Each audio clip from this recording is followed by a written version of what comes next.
Hello, my name's Paul. I work as one of the professional practice educators within the Trent Simulation and Clinical Skills Centre here in Nottingham. I'd like to present a poster that describes a project that was set up collaboratively between ourselves and the clinical area, the Nottingham Emergency General Surgery Service, which is Ward C31 within the Nottingham University Hospitals NHS Trust. Let's have a little think about the background to the course. It started with an idea that came from the clinical team. What they wanted was some training for their staff that helped them with their teamwork, their non-technical skills and their awareness of human factors. In August 2019, their nurse educator came across to the simulation centre. We sat down and had a cup of tea. We decided how to proceed. The first thing was for the nurse educator to get a real insight into simulation, to see if it was right for her team. She did that by observing 2 courses. She was so happy with what she saw that we had a big meeting. We got everybody round the table. We all threw in our 2 penn'orth. This generated lots of ideas.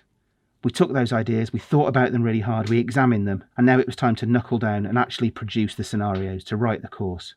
We had that done, and we ran the course once a month for 8 months. We only had a pause for the first wave of COVID. Each time we ran the course, we gave the participants evaluations. Those evaluations were repeated 6 months after the training was delivered. We took all of that data and we knuckled down again, and we wrote it as a report, which we showed to the clinical team. That report formed the basis of this poster presentation, which we're delivering at ASPE. Now it's November, and that's the end, but only of Phase 1. The project continues with Phase 2 and Phase 3, and we're excited by the potential that we might be able to explore. Let's look next at the methods and design principles. What we wanted was a course that worked for nurses, whether registered or unregistered, across all grades and across all levels of experience. We had 3 common principles when we were writing the scenarios. We wanted them to be relevant. We wanted to be situations that those nurses would encounter every day of their working lives. We wanted to use human, simulated patients, not mannequins, for better engagement with the nursing team and better exploration of non-technical skills. And we didn't want to use cardiac arrests. We wanted to decouple the high-fidelity simulation from resuscitation training. We also wanted to have clear sight of the aims of the training whilst we were writing those scenarios. The data we gathered came in 2 forms. First, there was the quantitative. Here we looked at the nursing staff's self-reported confidence before and after training. And as you can see, improvements happened across the board. When we provided follow-up surveys 6 months after the training, we can see that in most areas, that improvement in confidence was sustained.